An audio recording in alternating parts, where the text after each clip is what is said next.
session. Presenting Judge Dortch. Good afternoon, everyone. First of all, let me just say it's an honor to be here. Everyone says they're honored for me to be here, but it's really an honor for me to be here, to see people fighting for their community, fighting for their children. That's an honor. It's inspiring to me. I've said for a long time that all the problems we have in society, you can't adjudicate your way out of them, you can't legislate or police. There's a place for those things, but most importantly, it's a place for family and community. And that's why I love coming here with Brother Carmen and all the mentors, because I see people who are so committed. It's inspirational to me. I mean, I don't have to come here to speak. I just want to come and sit and listen because it's so inspiring to me. My name is Judge Dortch. I'm a Superior Court judge. I sit in Camden. I'm a state court judge. There's 26 judges in our building. There's only 2 African Americans in our building. 1 black male, 1 black female.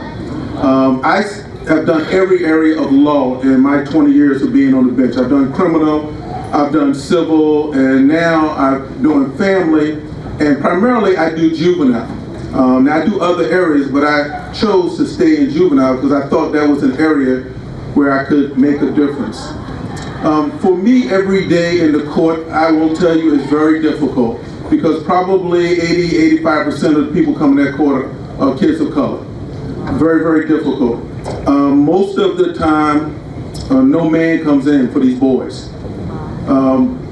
Just the other day when we had court, I had a half dozen parents call and say, I ain't coming in. That's the kind of thing that you deal with. Now, number one, they're in front of me, which is difficult, but can you imagine also the feeling of abandonment that these kids have? So then they gravitate to all these negative things, the gangs we got in Camden and all these other things, just in fact the whole county. So coming here and seeing the commitment that you all have, it's so inspirational. I think it's a model. I think it's a model for this whole county. Not just the mentors who are tremendous, but the families who come out and support. So far as what I can say, I'm not sure I can say a lot more than these mighty men, mentors and family have said to these young people. But I just want to say a few things based on what I see every day in the court. And before I do that, I think it's great that there was a tribute to the Olympians. And I just want to tell you, just 2 days ago, another great Olympian died. Her name was Mabel Dolly Stanton. She made the Olympics as one of the few black women in 1953. She just died 2 days ago. She lived right in Camden County. So if you look her up, Mabel Dolly Stanton, a wonderful story how she dealt with segregation in the 50s, about how she ran one race and came in second, and come to find out later they had a man running as a woman because they didn't want her to win. Read the story. Just read the story. I won't belabor it, just read the story. Her name is Mabel Dolly Stanton, S-T-A-T-O-N. So far as what else I can say to the young people, for me, I think the most important thing in the world is to be the best person you can be every day. I think that's the best thing that any person can do, is be the best that they can be every day. So I would tell young people, you listen to your mentors and make up your mind to be the best person. My mother, God rest her soul, was the greatest advice she ever gave me. She said, Chuck, be the best person you can be. Everything will work out. People will see it. And you're going to have opportunities in your life. Because I always tell young people, too, you can't be great unless you have an opportunity to be great. And you make your opportunity how you present yourself. So you got great models here. Again, I can't tell you a lot more than what these great people, in terms of the mentors and family, have said to you, but certainly being a good person is important. The other thing, what I see in the court, is life is about making good decisions. Making good decisions. I'll tell you this, too. You can be friendly with people, everybody ain't your friend. I mean, I joke with people in the court sometime, and some of the other judges were surprised. I said, I got some family members I love. I would get in the car with them. You know what I mean? Honest with it, because I know what they do. I know what they do. I know what they could do. And so I'm not going to put myself in a situation where I'm going to lose my freedom, because my whole point was, when I was growing up, my mom and dad pressed on me that I was born free. I was meant to be in no chains. And I was born free, so I thought about everything that I did. Things that I wanted to do, but I thought about it. So surround yourself with good people. You can never go wrong, because good people will steer you in the right direction, and you will steer them in the right direction. The other thing is, be careful where you go. When you're young men or young women hanging out, let's face it, everybody knows when stuff happens. You can't never tell me you don't know something has happened there or could happen. Don't put yourself in that position, because a judge has no power over you unless you walk in the door. So I want all young people to really think about that. And I tell every young person who comes in front of me, and believe me, I've had every case. I've had murders, I've had all the gangs, I've seen it all, and I've seen a lot of things I wish I had not seen. But I tell everyone who comes in, regardless of the charges, the importance of surrounding yourself with good people, making good decisions, thinking before you act, because the decision that you make in a couple seconds could affect the rest of your life.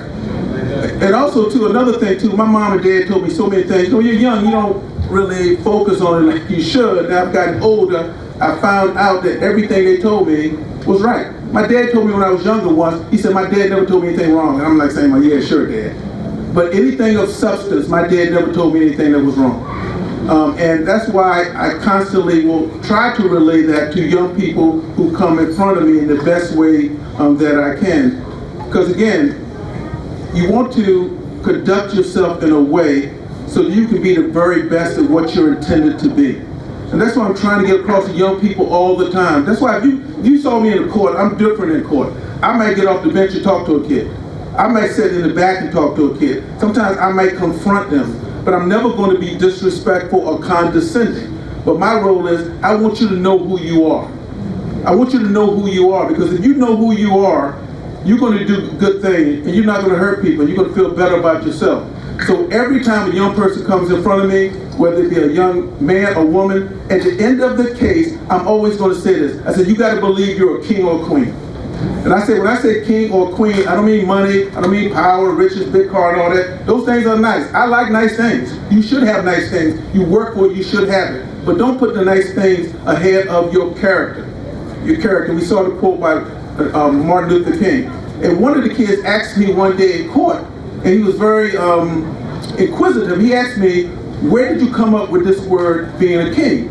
And I told him, when I was in the 6th grade, I grew up in Southern Virginia, right on the border of North Carolina, in Virginia, but only 5 miles. Virginia was one of the last states to integrate schools. Me and my twin sister were the first kids to integrate the schools. We were walking those doors when we were 6th grade. And the first year, a teacher stood me in front of the class, and quite frankly, she was a racist teacher, I'm just going to put it like it is. She stood me in front of the class and said, look at you, you just think you something. It made me stand up in front of everyone. But what that teacher didn't realize, my parents always told me I was a king. I was a king. And that's what she didn't realize. And I had the strength of generation flowing in my veins. And every one of these kids, and everyone in here has, I'm not anything special. I just, for a long time, always knew who I was. And I knew that first and foremost, it was God that's going to direct me. Nobody won't tell me what I couldn't do. I was going to be the best whatever I could be. That doesn't mean I'm better than anybody or anything. And so that's why I told this young man, I said, you're a king. Or I tell young ladies, you're a queen. Respect your body, young lady. Don't let no man or boy take advantage of you. You know, respect yourself as young women. Men, respect your women, protect your family. And being a man is not always about flexing on somebody, getting up in somebody's face. You know, being a man and having a real heart is doing the right thing when everybody around you is doing the wrong. That's what being a man or a young woman is, doing the right thing. Look, when I was 19, I worked at a maximum security prison down in Southern Virginia, border of Carolina. I was 19 years old, cats on death row. 35 of those guys on death row between 18 and 30, all them guys, and I told this kid one day in class, so all those guys have been executed, I'm still here. And a lot of those kids, a lot of those young people made bad decisions. I'm not saying all of them did everything that they did, but a lot of them made bad decisions and didn't listen. I just want young people to have every opportunity to be everything that they can be. And most importantly, to know who you are. You got to know who you are. We're going through a difficult time now in this country. I got to be careful as a judge how much I say, but I'm getting ready to retire this year, so I can say a lot of things. But one of the things that I've said about what we're going through, this ain't the first time we went through tough times. It ain't the first time. It ain't going to be the last. And quite frankly, we have to work to strengthen our foundation, to strengthen our resolve like the saints of old. Because if the foundation is strong, the house can withstand the storm. If the foundation is strong, the house can be rebuilt. And we've had to rebuild our houses many, many times. So I am heartened by the fact that I know we will get through this period. We just got to believe. We got to strengthen. And let's be honest. Let's deal with the problems that we know we have in our community. Come on, we don't like it when some people say it, but we know what those issues are. And that's what I'm trying to relate to young people all the time that come in front of me. And again, I'm going to end this because I always say I don't talk that long a lot of times, because I said unless you Martin Luther King or Barack Obama, nobody will hear you stand up here talking an hour. But let me just end this because it's Black History Month and tell you a story in my life that motivated me. And I'm going to tell you this story not because I'm special, not because my story is special. Everybody in here has a story. And I say this to continually encourage myself, and I say this because I want you all to think about your stories. I told you about how my twin sister and I were the first kids to integrate to schools. When I was 13, I was chased by guys with Confederate flags trying to kill me, and I got away from them. I was the first black person to work at an A&P food store. No black had ever worked there in my town. Virginia was the last state that blacks and whites could marry. They couldn't even marry until I was 4th grade. They had the poll tax, so you had to pay to vote when I was in 1st grade. Literacy test, I was in 2nd grade. There was a lot of things that happened there. But one thing that sustained me is my parents continually told me that God got it and know who you are. And you come from strong stock. And one of the strong stocks that I came from, and again, I want you to think this, is a story about my great-great-grandma. Her name was Cindy Tucker, and I want to tell the story. And again, I don't tell it because I'm special. Everybody got stories in their individual life and their history. We have to know our stories, hold on to them. Grandma Cindy was born in like 1844 to 46. We're not really sure. Grandma Cindy lived on a plantation in the part of Southern Virginia on the border of North Carolina where we were from. Grandma Cindy was known as a very, a person that sometimes did not know where her station should be. She was sort of spunky, as they say. And Grandma Cindy had to go every day of washing these clothes for the big house. So one day Grandma Cindy didn't wash the clothes. So the mistress of the house said, "I'm going to beat you, Cindy. Come here, I'm going to beat you." And what the mistress of the house used to do, and this was passed on from my great-grandmother to my grandmother, who actually, her daughter, I remember her daughter. And they passed the story down. So the mistress of the house, the way she would beat the women slaves, she would have them lay flat on their stomach. She would turn her butt to the back of their head and hit them on their behind. Y'all get what I'm saying? And so for some reason, Grandma Cindy had enough of this. So this Grandma Cindy laid flat because she was used to getting beat like that. And when she laid flat, the woman squatted, put her behind down to beat her. Grandma Cindy bit her in her behind. She had enough of this. So what happened, the woman screamed and said, "You wait till Master get home. You wait till Master get home. We gonna beat you, Cindy. We gonna beat you." Grandma Cindy ran. Grandma Cindy ran. And for a month period of time, she hid in the woods. She was trying to get north, but she couldn't get north because they had the patrollers, or in the southern dialect, paddy rollers. So she couldn't get north. So she hid in the woods for like a period of a month. Sometimes she would hide in neighboring plantations. Sometimes she hid in what we call down south a tick mat, which a mattress back in the day didn't have feathers, they put straw in them. And so sometimes she hid in there, sometimes she hid in the barn. And she had made herself a little cave in the woods where she had hidden. You know, if you see a creek along a creek that's flowing, if they have trees there, sometimes the erosion will make a cave. You know, you have the roots there, it will make a cave. So Grandma Cindy actually had commandeered that area and actually had gotten a gun. She got a gun from a neighboring plantation. So she was in this little cave, as it were, and this man on horseback came down on horseback, walking on horseback. Grandma Cindy saw this man coming to her, and she made up her mind, I ain't gonna be no slave no more. This man comes, I'm gonna kill this man. She made up her mind she was gonna do that. So the man was, and she thought the man knew where she was at because he was coming down the creek thing. So as she was trying to adjust herself with the gun, you know, it's slippery there. She slipped and fell. The gun fell out in front of her into the creek. The man was right on top of her. And Grandma Cindy had her head down, and the man said, "Look at me. I want you to look at me." Now, if you know anything about being in the South, a lot of times older black people could not look white people in the face. Because you were not to look them in the face because it was a sign of disrespect.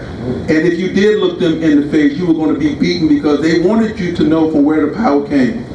So this man, when Grandma Cindy fell, he was startled.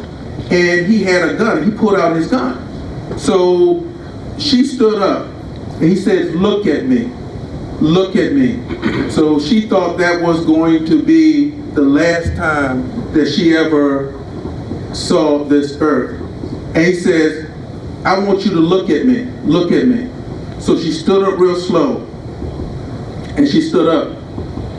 And she made up her mind that if she was going to die, it was going to be die this way. And the man looked at her and he said, haven't you heard? Haven't you heard? And she says, no, I haven't heard. He said, Lee just surrendered at Appomattox, you free. Grandma Cindy had perseverance. Grandma had strength. Grandma Cindy went to Richmond area, which is an hour and a half north of us, worked as a domestic.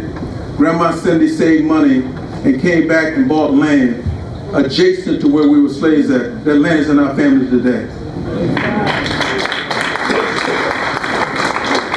And Grandma Cindy said, and my grandfather told me this as well, that she always wanted us to know from where we came, but she also wanted us to know the strength that we had within.